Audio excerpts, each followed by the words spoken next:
Summer Institute has given me more opportunities than I would have thought possible. I really appreciate my time that I've spent at the Summer Institute, but then also at the NSRC. And I've been saying, for months now that I hope that I get to be one of the faculty or lecturers that gets to come back in a few years to teach some of the classes, because I feel like it's just such an amazing place, and so many students don't get this opportunity because it's totally different than a conference. It's different than, a webinar. It's different than those other things that you can go to. It's more than those things because of the classes and the professors and the interest in you as a student, the focus that's put on you, and creating this amazing culture of researchers and network of researchers. The Summer Institute at the National Sexuality Resource Center was started as a place where people could go if they were wanting to work in the field of sexuality, meaning if they wanted to do research, if they wanted to do sex education, if they wanted to do advocacy work, or if they wanted to be an activist. Usually wherever they're studying, there's not a lot of courses that they can take around sexuality issues. They could spend time with researchers from across the country, around the world, who were doing sort of cutting-edge work in sexuality, and be able to supplement their education with a 3 or 4 week course in sexuality studies. The field of sexuality can be lonely business in terms of getting intellectual validation, as well as getting community support. If you're doing activism, people sometimes think that sexuality is a marginal activity, a leisure activity, or they don't take it seriously, right? And so things like, people need to be reminded that things around sexuality, health education, right? Also how sexuality doles out different power inequities.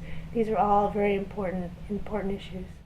I think there's a sore lack of public discourse around sexuality, of informed public discourse, I should say, around sexuality. It seems that people attempt to legislate sexuality. People certainly exploit and commercialize sexuality, but in terms of honest and informed engagement around sexuality, there just aren't a lot of places where that happens. I think NSRC has the ability to attract people who can then go to their communities, around the U.S. and really open up dialogue, informed dialogue in other spaces as well. When people don't have community or support as academics, they can't as easily do visionary work or work that might be considered radical or point of the wedge. It isn't as easy for them to go as far as they might otherwise go. I would guess this is true of every academic discipline, but I know it's true of sexuality. I was drawn to the Summer Institute because I thought it would be exciting to teach students from across the nation, as well as now across the world. I've heard that there's international folks who are also participating in the Summer Institute. I also really believed that in San Francisco, at San Francisco State University, in the Sexuality Studies program, as well as in Ethnic Studies, that I was surrounded by this amazing community of scholars who worked on sexuality studies, and that wasn't the case for most folks throughout the nation. And I wanted to be able to give back to a community that was certainly not as privileged as myself in terms of being immersed in such a queer professional as well as personal life here. The sense of community, the sense of scholarship that comes out of the Summer Institute, the sense of networking and integration and everything that sort of comes out of the Summer Institute just by the people that are there, it creates just a fun spirit, right? It's this whole group of people that are interested in the same thing. And you might not be interested in the same individual aspect of sexuality, but you're all interested in this holistic, social justice, sexuality-based framework, sexual health promotion. You've got people to talk to that aren't the same exact people you've been talking to all along about the things that each of you and all of you bring in. That's just the richest mind environment I can imagine. In fact, that it allows people to experience San Francisco as well, this supportive city that is of any city in the U.S. that I can think of, the most respectful of this kind of thing.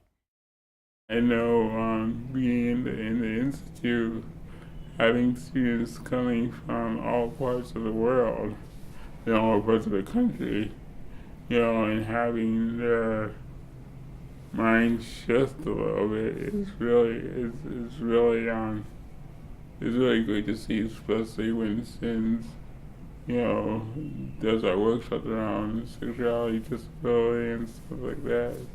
As a Department of Public Health service provider, there aren't many opportunities for us to interact with academic folks and also students participating in the Summer Institute. And I think it's a wonderful opportunity for community to bridge that gap, as well as for academics to bridge that gap.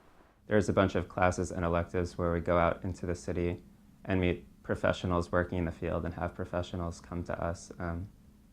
Sex educators, there's the Center for Sex and Culture in San Francisco, which we worked with a little bit last summer, and other people, sex therapists we talked about. So it's not just about academic research, it's about a lot of other people.